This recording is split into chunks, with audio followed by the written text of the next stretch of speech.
तो भगवान ने कहा एक बात बताएं। मनसुखा ने कहा सांची बताओ, जौंगरिया में ताकत कहां से आई इतनी तुम्हारे? भगवान कहने लगे कि कछु माखन को बल बढ़ो। भैया जिस समय हम सबने चुरा चुरा कर जो माखन खाया ना, और हमने ही अपने हाथ से सबको बांटा, तो हमने कुछ ज्यादा खाया, तो हमें कुछ ताकत ज्यादा आ गई। कि कछु माखन को बल बढ़ो और कछु गोपन करी सहाय। कुछ लोगों ने सहायता करी। श्री दामा बोलो हमारी सहायता काम कहाँ आई लाला? अरे हम सबन ने जितनी लाठी लगाए डंडा लगाए सबरे तो टूट गए, हमारी सहायता कहाँ काम आई? भगवान बोले आई। जा समय हमने गोवर्धन को उठाए राखे हो, बाई समय तुम सबन ने एकटक होकर हमारी ओर जब निहारे हो, तो हमने उसी समय सबन की ताकत को खींच के अपने में समाहित कर लिया। सबरे सखा बोले सोई हम काहे 6 दिना से जब कमजोरी कैसी काहे लग रही? अरे लाला अभी तक तो तुम माखन ही चुरावे, हमें ऐसा लगे अब तो तुम हमारी ताकत को भी चुरावे लगो है। इसलिए भगवान का एक नाम हो गया चित्त, बोले चित्त चोर भगवान की जय हो। भगवान बड़ी मीठी बात कहते हैं, श्री राधे जू की कृपा से गिरिवर लियो। श्री राधे जू की कृपा से मेरे गिरिवर लियो उठा।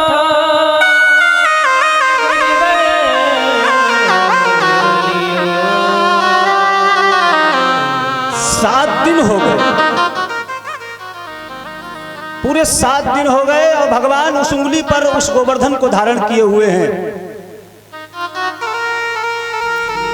अब तो इंद्र ने कहा हमें ऐसा लगता हमसे भूल हो गई,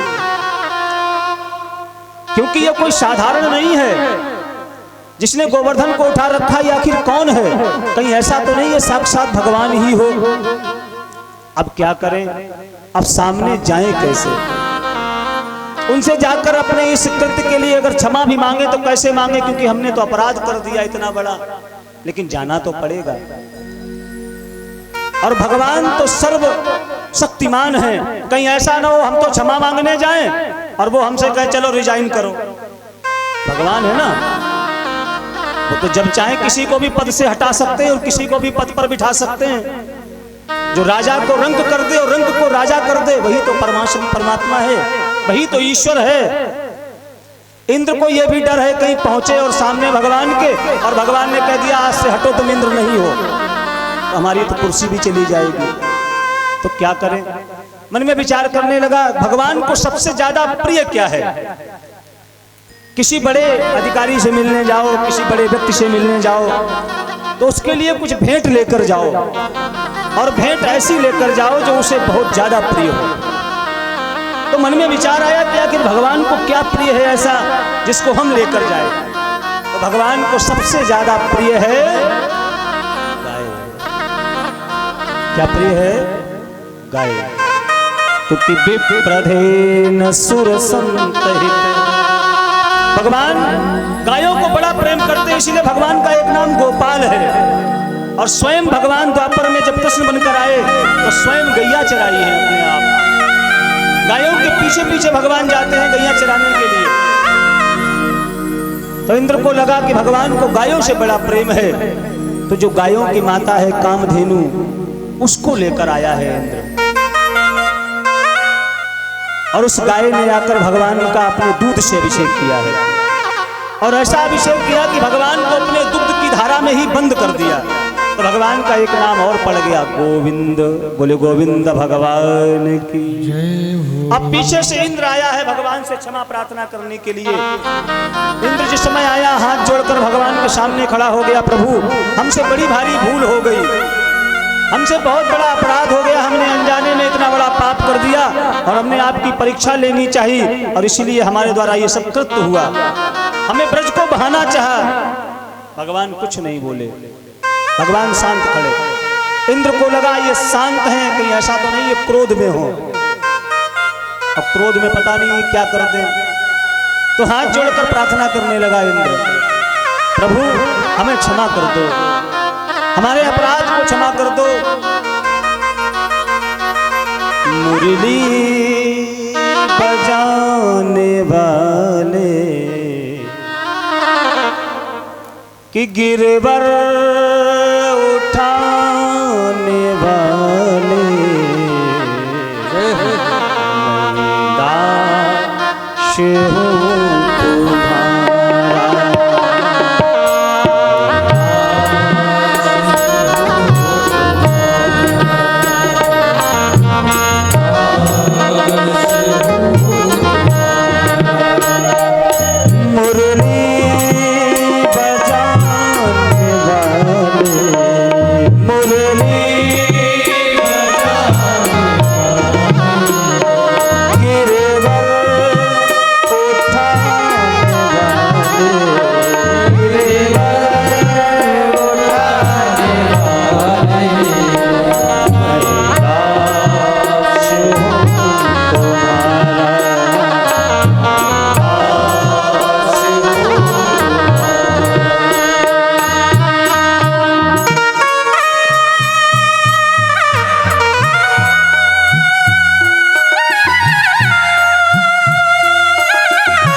सारा मैंने दर्शना तेरा पाया। सारा मैंने दर्शन तेरा पाया। कि ढूंढ लिया जग सारा मैंने दर्शना तेरा पाया।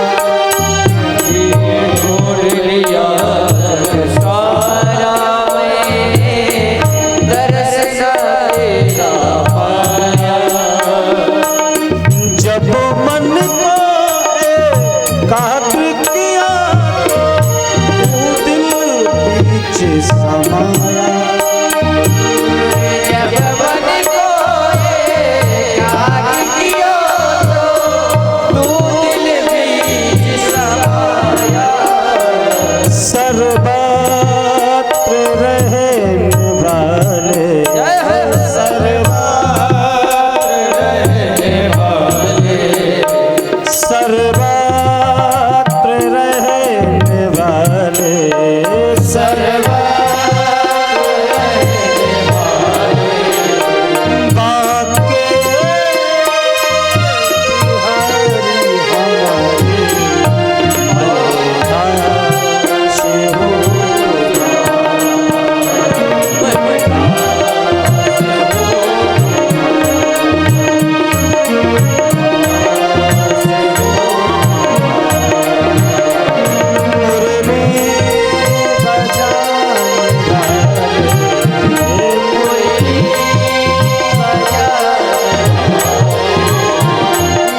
कह रहा है प्रभु अगर हमसे अपराध हुआ है या तो क्षमा करो या हमको दंड दे दो। इस प्रकार से शांत मत रहो। आपने तो पता नहीं कितनों के अपराध को क्षमा किया है, लेकिन अगर आपको ऐसा लगता है कि हमने कोई अपराध किया है और असल में हमसे अपराध हुआ है तो आप हमें दंड दो, लेकिन शांत मत रहो। कुछ तो बोलो कन्हैया। भक्त अजामिल गड़िका तारी मुझको क्यों बिसराया। गड़िका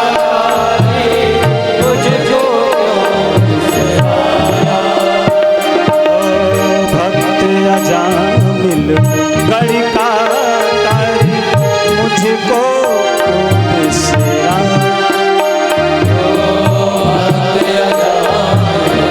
गड़िका तारी मुझको और कृष्ण चंद सुनो विनती हमारी द्वारे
तुम्हारे बजाने वाले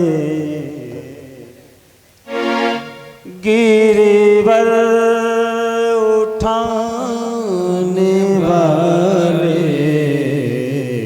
मैं दास हूँ तुम्हारा, मैं दास हूँ तुम्हारा। इंद्र कह रहा है प्रभु मैं तुम्हारा दास हूँ, आप हमें या तो क्षमा करो या दंड दो। भगवान कुछ नहीं बोले। भगवान ने कहा जाओ। भगवान ने इंद्र से कहा जाओ, हमने तुम्हें क्षमा कर दिया है। भगवान ने क्षमा क्यों कर दिया? जबकि ब्रह्मा को भगवान ने क्षमा नहीं किया, लेकिन इंद्र को भगवान ने क्षमा कर दिया।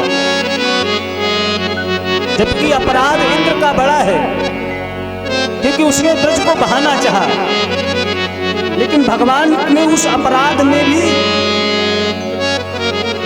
अपना जो ब्रजवासियों के साथ भगवान 7 दिन रहे। क्योंकि जिस समय इंद्र ने वर्षा करी उस समय ब्रजवासी सब कहाँ रहे? गोवर्धन के नीचे, और कोई भगवान से एक क्षण अलग नहीं हुआ। और भगवान को जितने भी ब्रजवासी हैं उनका साथ बड़ा प्रिय है, इसलिए भगवान ने उस अपराध को भी अपराध नहीं समझा। क्योंकि इंद्र ने अपराध तो किया, लेकिन उस अपराध में भी ब्रजवासी मेरे साथ रहे और 7 दिन परस्पर साथ रहे, कोई एक पल के भी लिए दूर नहीं हुआ।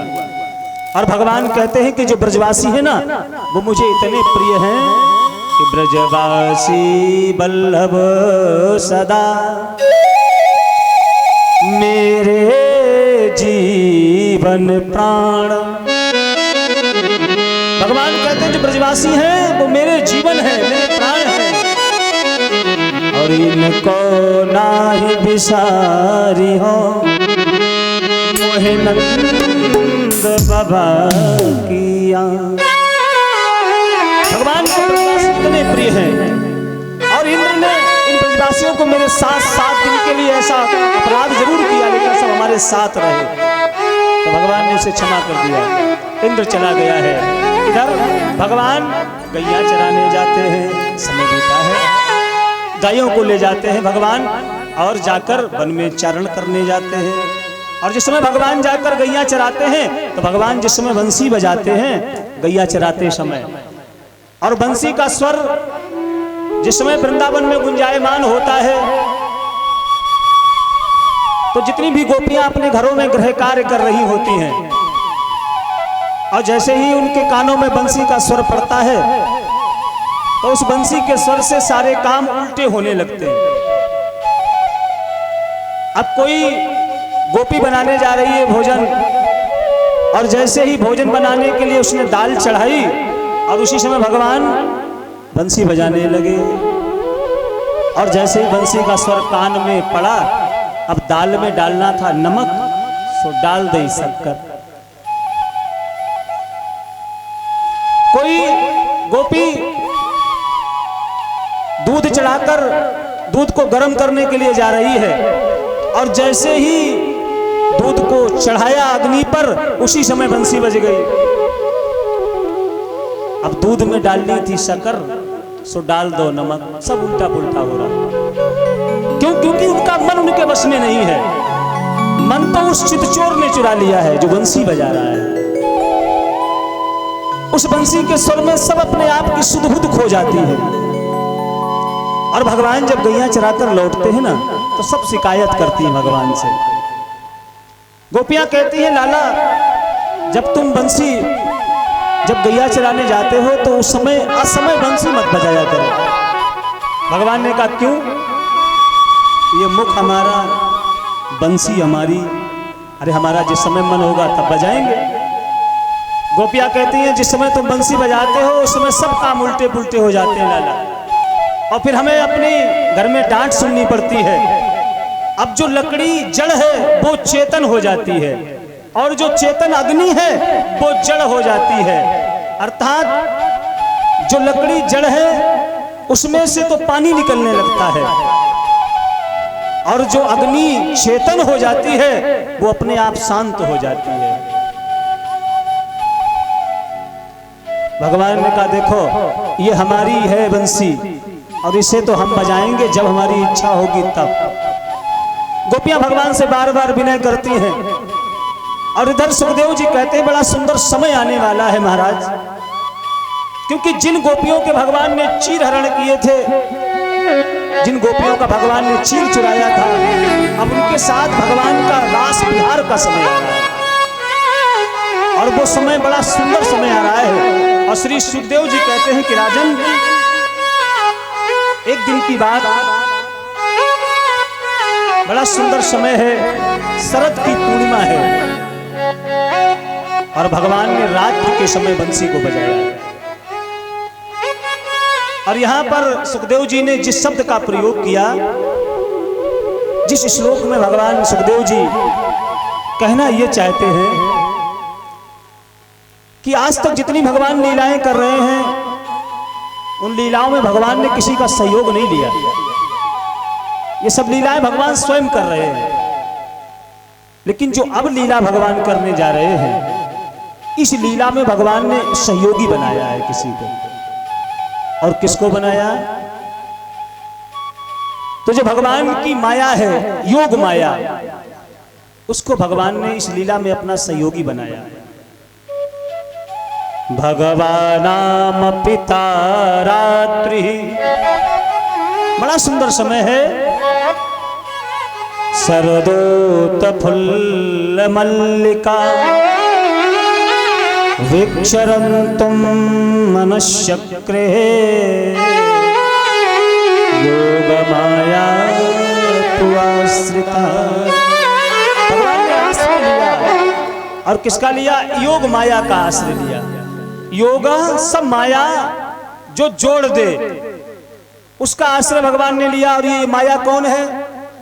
ये योग माया ही भगवान की जो राधा रानी है, यही भगवान की योग माया है। और आज भगवान ने बंसी बजाकर राधा रानी को सबसे पहले पुकारा है,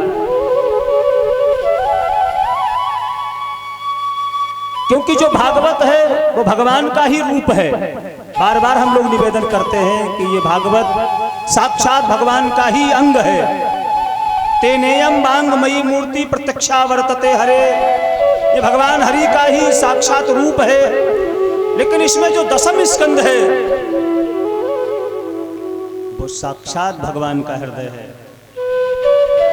जिस दशम स्कंद की कथा आप लोग श्रवण कर रहे हैं, ये साक्षात भगवान का हृदय है। और उसमें भी जो कथा प्रारंभ होने जा रही है, जो 5 अध्याय है जिनको रास पंचाध्यायी कहा जाता है, यही भगवान के 5 प्राण हैं, जिसमें गोपी और जीव का, जो जीव रूपी गोपी है ना, उसका ब्रह्म रूपी कृष्ण से मिलन होने जा रहा है। इसी को महारास कहा जाता है। और जो ही भगवान ने बंसी को बजाया और जिन गोपियों के कान में ये स्वर पड़ा, और जो गोपी जो काम कर रही थी वो सब काम उन्होंने छोड़ दिए, और गोपियां सारे काम छोड़कर भगवान से मिलने के लिए जा रही हैं। कोई गोपी तो घर में सेवा कर रही है, अपने पति के चरण दबा रही थी, और चरण दबा रही थी, इधर भगवान की वही बंसी जी हुई बजी तो चरण दबाना भूल गई, पति को वहीं छोड़ा और ऐसे ही चल दिया। कोई घर में भोजन बना रही थी, बंसी बजी तो भोजन तो वहीं पटक दिया, बनाना भूल गई, सीधा जा रही है जहां बंसी की आवाज आ रही है। कोई तो अपने वस्त्र पहन रही थी, कोई परिधान पहन रही है। अब जैसे ही बंसी का स्वर पड़ा तो परिधान सब उल्टा हो गया। पहनने वाली चीज तो ओढ़ ली, ओढ़ने वाली पहन ली, सब उल्टा पुल्टा हो रहा है। और कोई श्रृंगार कर रही है तो श्रृंगार करते समय ही बंसी का निनाद स्वर कान में पड़ा, तो वो गोपियां जो मुंह में लगाने वाली, ओंठ पर लगाने वाली है, वो तो का आंख में लगा ली, आंख में लगाने वाली का ओंठ पे लगा ली, सब उल्टा पुल्टा श्रृंगार भी हो रहा है। क्योंकि सबके मन में ये चाह है कि कृष्ण बुला रहा है, हमें मिलने जाना है। यहां सुंदरता की कोई चर्चा नहीं है। यहां गोपियां अगर चाहती तो सज धज के जाती, तो यहां कोई काम का दर्शन भी होता। लेकिन यहां तो ये सिर्फ मिलन की जो पराकाष्ठा है। गोपी क्या है? वो ही इंद्रिय पिबत स गोपी, जिसने अपनी इंद्रियों का पान कर लिया वही गोपी है। और ये कोई साधारण नहीं है, ये सब साधन सिद्धा, स्वयं सिद्धा, बड़े बड़े संत जिन्होंने हजारों वर्ष भगवान की तपस्या करी, वही गोपी बनकर ब्रज में प्रकट हुए। और इन्हीं को भगवान का आज रास मिलना है, उनका रस मिलना है, उनका रूप रस मिलना है। और यही महाराज की लीला है। सब जा रही हैं और भगवान जहां बैठे हैं सारी गोपियां जाकर वहां पहुंच गई। निशम्म गीतम तदनंगवर्धनम ब्रजस्त्रिया कृष्ण गृहीतमानस। सारी गोपियों का मन भगवान ने चुरा लिया है। सब गोपियां भगवान के सामने पहुंच गई। और देखिए